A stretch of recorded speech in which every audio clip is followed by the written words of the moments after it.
Magandang hapon mga idol! Muli nagbabalik si Junmar. Hindi si Pahardo si Junmar Santa Ana. Yan mga idol, umulan na naman. Pahinga muna tayo sa biyahe mga idol. Mga idol, paalala lang mga idol sa lahat ng mga bumabiyahe dyan mga idol. Lagi tayo magbaon ng mahabang pasensya mga idol. At saka magbaon din tayo ng prayer lagi. Bago tayo magsimulang bumiyahe, lagi tayo mag-pray muna para sa safety natin, tsaka sa mga kasabayan natin sa kalsada mga idol.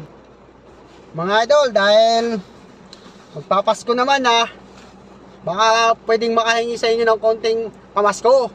Kahit ano lang yung likes lang, ayos na sa akin. Likes, follow. Maraming salamat mga